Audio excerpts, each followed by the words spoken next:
to Meathead Test Kitchen, where food and fitness come to hang out. Nutrition, training, and life. It's all fair game on Meathead Test Kitchen. Hello. Oh, my microphone's turned down. Yeah. Greetings. Hey. Hello. So I didn't sneeze while we were doing the intro. It's all right. It's all right. It's all right. We're professional podcasters. Welcome. Like, if that's what you want to call us, sure. Well, hello. Welcome into Meathead Test Kitchen. It's a podcast, if you weren't aware, as we mentioned, where we like to rip the Band-Aid off and tell you shit you don't want to hear. What are friends for? I'm Sausha. I'm Sadie. Today, if you saw our TikTok, if you didn't, today we are going to cover a topic that's something we talk about pretty consistently, your nutrition. But here's where this episode's going to be different. Today, we're going to examine what you do when you hit the obsession wall, because we all have at some point to a varying degree. Mm-hmm. Does it happen to everyone? Like, not everyone, of course not. But it does happen to enough people, and it's happened to us. So before we start, we are not therapists. We are not licensed therapists, psychologists, any of that. We just happen to be familiar because we've lived through it. We are also not registered dietitians. So if you're exhibiting symptoms of disordered eating, please seek professional help. Yes. Now that disclaimer is out of the way, let's have a fucking conversation. Now someone's going to say, well, Sadie, you're a certified nutrition coach. What the fuck are you good for? Well, I can't prescribe diets to you. You have to be board certified by the state fucking boards that oversee medical care to be a registered dietitian. So if you're wondering what the difference is between a nutrition coach and a registered dietitian, there you go. I have not taken a fucking state board exam because I have not studied it enough to be able to look at your macros and be like, oh, well, this is why you're having this problem. You need to eat this, and this many times a day. That's way above my pay grade. So I know more about nutrition than the average bear because I've read a lot of books and I got certified on it. However, there you go. The disclaimer, our asses have been covered. Now let's go. So what's normal when we talk about tracking your food? We do talk about tracking your food a lot because it is a necessary component if you want to lose weight. Now, if you want to lose weight, we're not saying that you have to lose weight. Don't take that as us saying you have to lose weight. We don't give a fuck. You are the master of your own destiny, of your own domain, of your own meat suit. You look however you want to fucking look. Now, if you are to the point where you do want to lose weight, a calorie deficit is required. And this is where tracking your food comes in, because you can't just estimate it and be like, well, this looks like it's enough food that's going to give me a calorie deficit. You don't know. And we don't know exact numbers of these deficits and your daily recommended calorie intake. Like, they're all guesstimates. And we're going to talk a little bit more about that in a second. But we talk about portion sizes. We've talked about all of these things in between. So what's a normal amount of obsession when it comes to tracking your nutrition? Yes. So you track your food, but you don't agonize over every single calorie or macro. Good enough with the bunny ears is completely acceptable in your opinion. So you okay, let's say you went over 5 calories at dinner. Who gives a shit? Yeah. Who gives a shirt?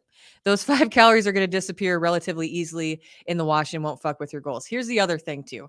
There are going to be days when you undereat and there are going to be days when you overeat. Those offset each other in the end. Honestly, at the end of the day, it's the total for the week. It will balance out. I promise you. Yep. And you're going to continue, like, those days that when you overeat, those days don't matter. You just fucking eat. Start over again. Anything extra. You don't punish yourself the next day. You just go, okay, whatever, moving on. Because yes, in the wash, after it's all said and done, after 7 days, you're probably going to be at some sort of equilibrium, because we all have days where we don't want to eat as much. And then we have days where we feel like we have a fucking tapeworm. Yeah. Yes. You're going to land somewhere in between. You end up taking breaks with your nutrition tracking. Do you get food tracker burnout? I do. I mean, it happens to everybody. And if this does happen, take it as an excuse to take a break for a week or so. You can still stick to your general overall plan. Just don't track your calories. So eat everything that you would normally eat if you're on plan, but don't weigh it. Just fucking eat it. Yes, exactly. And we've talked about this before when we had our initial episode about tracking your macros. Like, you're going to get to a point, like, tracking your calories and weighing stuff isn't for the rest of your life. No. It's to give you a jumping off point so that you can eyeball your food. Remember the 80-20 plan? This is why we love it so much. That gives you the daily allowance of fucking off for a meal or a snack. And sometimes that's all the mental break you need to be able to stay on track. I know for damn sure that works very well for me. Yeah. And what works for you works for you. We're not here to say you have to fucking do this, but the 80-20 plan, the way that it shakes out is one meal a day or snack for 7 days is 20% of your food intake for the week. So you get to do whatever you want with it. You want to go smash a quarter pounder with cheese and an extra large order of fucking super salty McDonald's fries? Enjoy. Yeah. That's your 20%. Do it. Yeah. Indulge from time to time. Like I just said, you understand that not everything has to be perfect all the time. And there's definitely room in your day for a cookie or a scoop of ice cream after a shitty afternoon.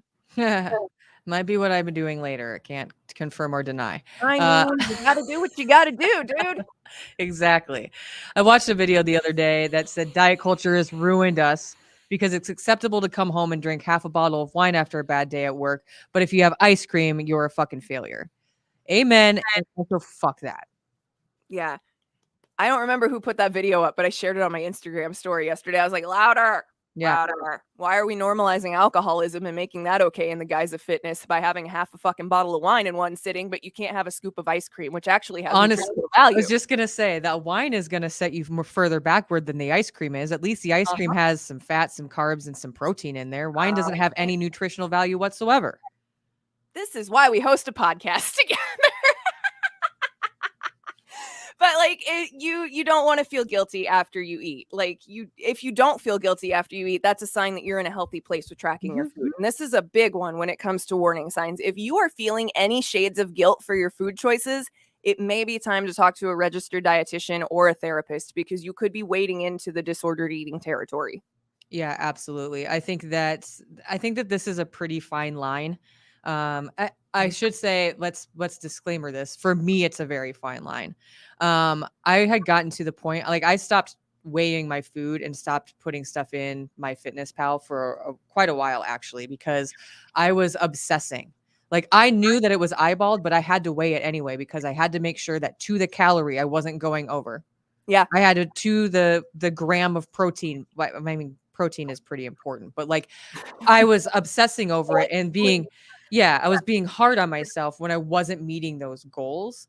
And so like I just had to take a break like mentally because I could not stray. I couldn't have Dairy Queen on a fucking Sunday if I wanted to because it was hot and it was Sunday. Like whatever. Like we can talk about this for a pretty long time and in depth, but again, we're not professionals. That's just, my little tidbit and my experience with it. We're going to stop here and suggest seeking help if you're struggling with this, like at all. Like if you think that it's not normal, it probably for you may not be normal, and you probably should at least have a conversation about it with a professional. Yeah, do not pass go. Do not collect $200. Go straight to talking to somebody that can help you because you don't want to have a damaged relationship with food. It sucks real bad. And you want to avoid it at all costs possible. Like, and if you need to be pointed in the right direction, you can send us an email and we can help you find someone that can give you a hand. We have a lot of resources with like therapists that we know and doctors and all sorts of shit. And even if you're not in the same location that we are, we can help you find somewhere to start looking. We're real good at Google keywords. Yeah. Superpower when you work in broadcasting. Yeah, absolutely.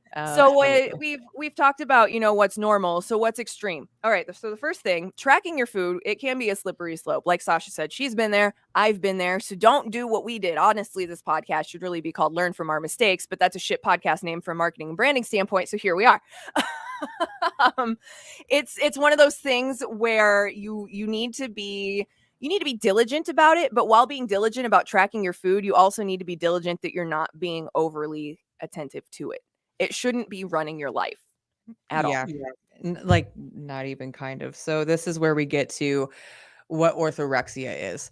Orthorexia is actually kind of the heart of the topic today. There was a newsletter that Sadie got, and I was like, I know we've talked about that before. I'm pretty sure it was a mailbag question. We should spend a whole entire episode on this because I don't know that this is talked about maybe enough. Orthorexia is by definition perhaps best summarized as an obsession with healthy eating with associated restrictive behaviors. So like you cannot have a donut. Yeah. Like you cannot. It's the end of the world if you have a donut. Like you punish yourself. You go run 5 miles because you're like, oh my God, I had a piece of a donut. However, the attempts to attain optimum health through attention to diet may lead to malnourishment, loss of relationships, poor quality of life. Like, yeah, if your food intake is intruding into your life that much, that's a big red flag. yeah, a gigantic red flag. And we didn't put that in there, but we are going to talk about the red flags right now. So that's the first one. A preoccupation with eating optimally can totally crowd out other meaningful aspects of your life, like social activities, work, or even just eating for fun, because food can be, enjoyed. It's meant to be enjoyed. We spend a lot of time growing it. We spend a lot of time preparing it. You should also get to fucking savor while you eat it. We're not robots. Robots, they just do whatever and don't even get to enjoy stuff. Robots don't cry, though. Robots don't cry, but they are going to take over. Great band name from Omaha. Fucking You're welcome. Overlords. Omaha Deep Cuts. Test Kitchen. Welcome to a podcast that's hosted by a couple of ex-scene kids back in the day. You want to talk about obscure fucking emo and hardcore bands out of Omaha? Yo, but we don't have time for that right now. So we're going to talk about what the warning signs are for orthorexia. If you feel unhappy with your body, if you're over focusing on yourself and especially how you look compared to other people, huge fucking red flag. That's a big red flag in any part of your fitness journey, but especially if you're using it as a way to like restrict your diet or punish yourself.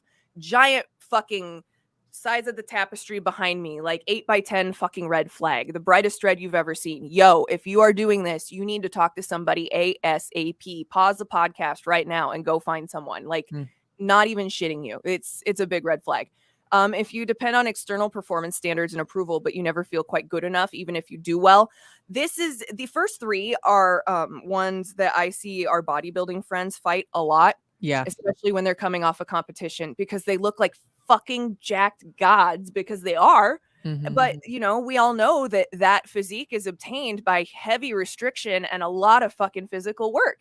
So there's a rebound, and we've been seeing this rebound effect because we have a lot of friends that are competitive bodybuilders, and they tend to frequent the same shows. So everybody's in like their off season right now. And like, I'm seeing the same things on Instagram stories where people are just like, well, this is the meat suit today, gonna put on a hoodie and fucking go work. And it's like, yeah, dude, you're in the off season. You have to put mass back on to and they know this. They fucking know this. Duh. Obviously they know this. They're professional bodybuilders, but still it's that fucking mental game. And it even gets to the pros. So if it gets to you, that's okay. You're a normal fucking person and it happens to us. It does. Exactly.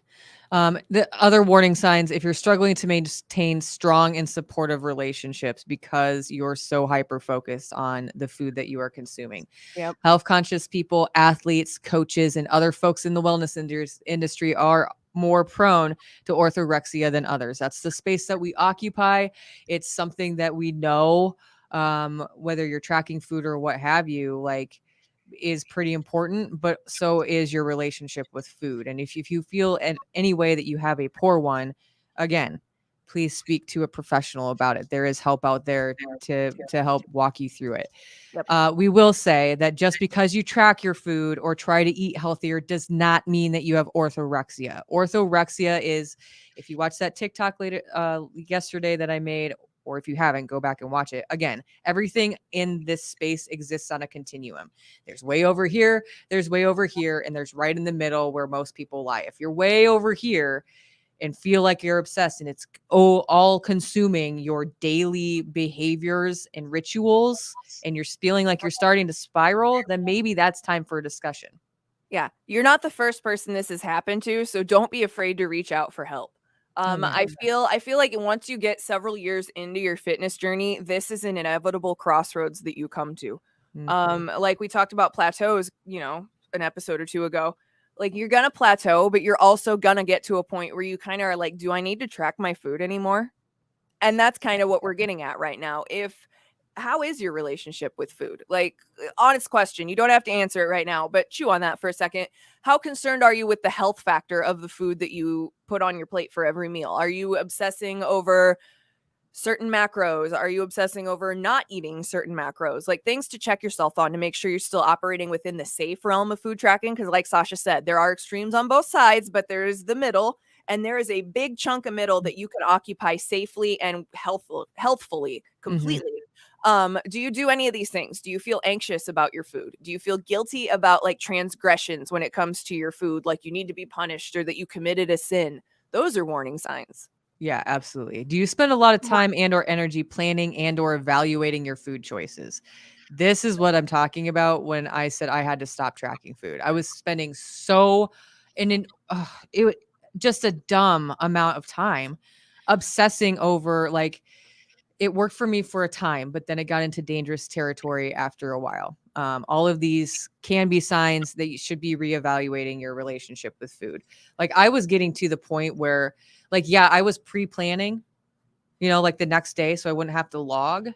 But like, then I would refine it every day. And I would just start leaving stuff out because, well, I can have this if I get rid of this. It was like I was literally playing Tetris every single fucking day. And like it was just taking up a ridiculous amount of time each and every day. So that's why I was like, I need to fucking back off of this shit. And that was my personal issue with pre-logging my food, because it's an easy one to slide into if you start pre-logging your food is really convenient. And I'm not saying that you shouldn't do it if it works for you. If you can do it, again, if you can operate in this area safely, you're fucking fine. But we want to make sure that you are operating in said area safely. That's the biggest concern here.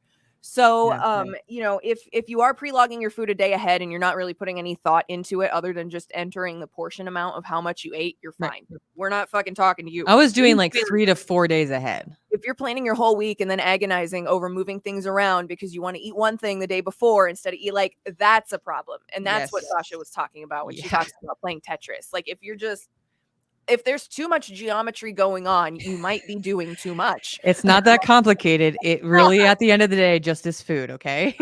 So it really is.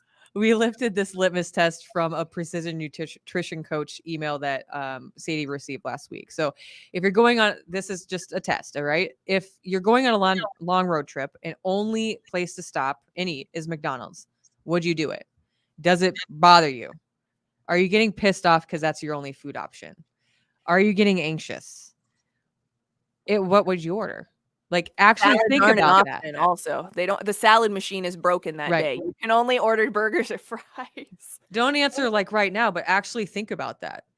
There are you could get a kid's meal. It's 560 calories for the whole meal. Okay. Like a fucking plate. And it has some protein. You get a toy. Like yeah, it's okay. And especially if you're driving, you might need those extra calories to pay attention to sometimes your brain needs extra calories. I don't think people talk about this enough, but sometimes you need to fucking eat just to focus. And like, if I am having oh my God, Hallmark sign, I'm having a rough mental day. I don't want to move and I can't think. What do? I order a meal from McDonald's, either chicken nuggets or a quarter pounder.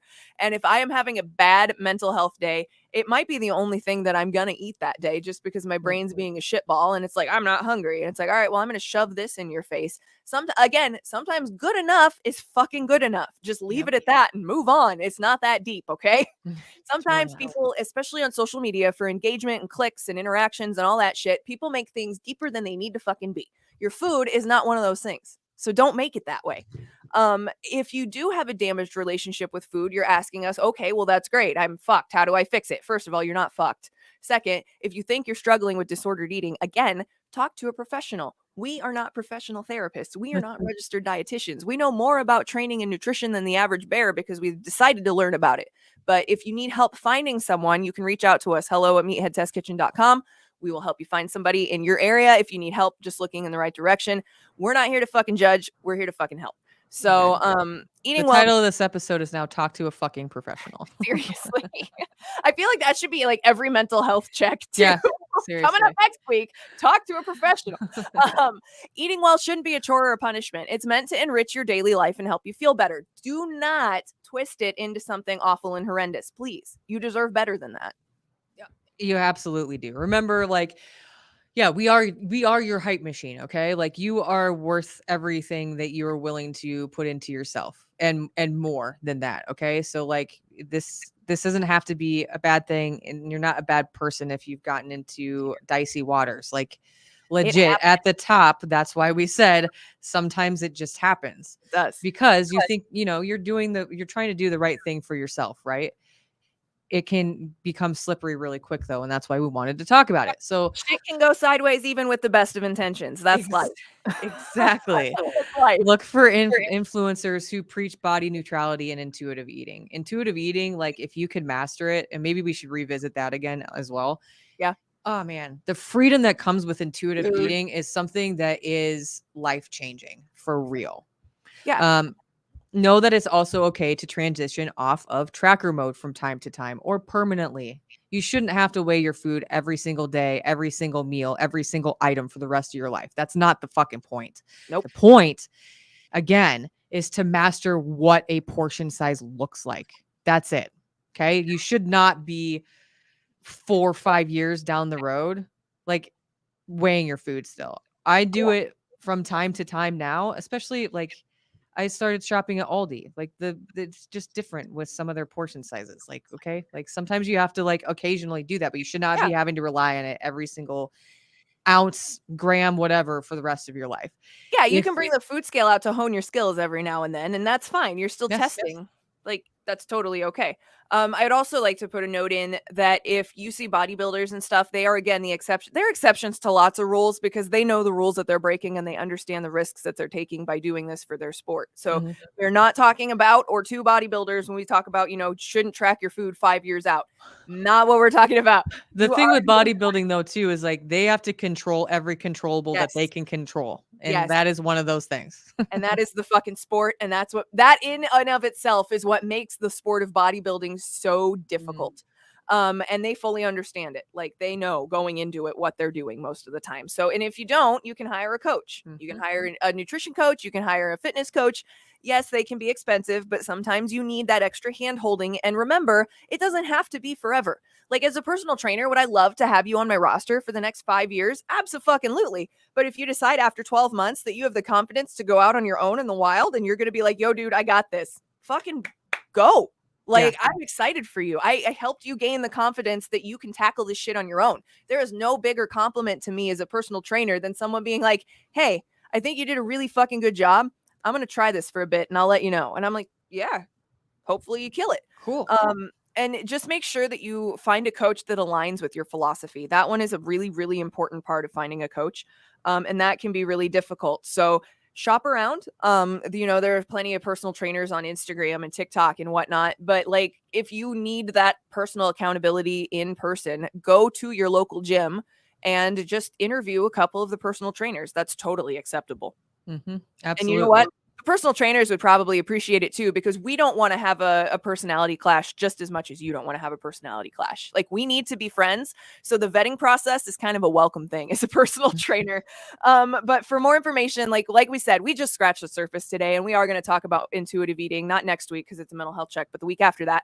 I attached an article from the National Library of Medicine in the show notes. If you really want a full deep dive into the topic, that's where you can find it. Because again, we are not registered dietitians or professional therapists. I think we said that like 5 times. So I think we're good in the legal disclaimer arena today. Go to therapy if you need to. It's totally okay. If you want to. Yes. It's fine. And remember, it's just fucking food, dude. You gotta eat. We all do. We need it, period. End of story. So please make sure you find yourself a happy place with it in your own brain. Life is fucking hard and complicated enough. Lord fucking knows, especially lately.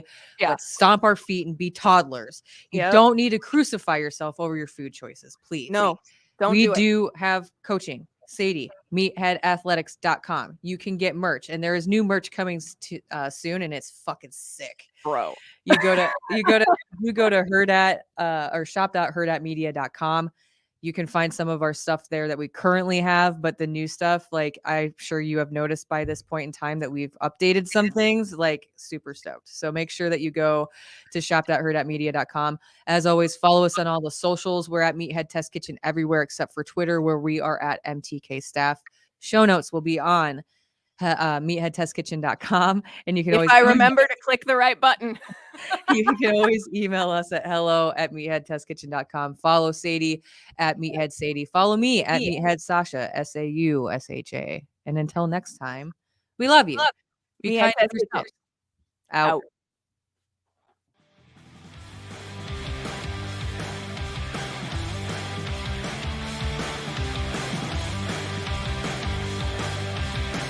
Join Sadie and Sausha every Monday, helping to make your fitness and nutrition journey suck less. MTK. A Hurrdat Sports Network production.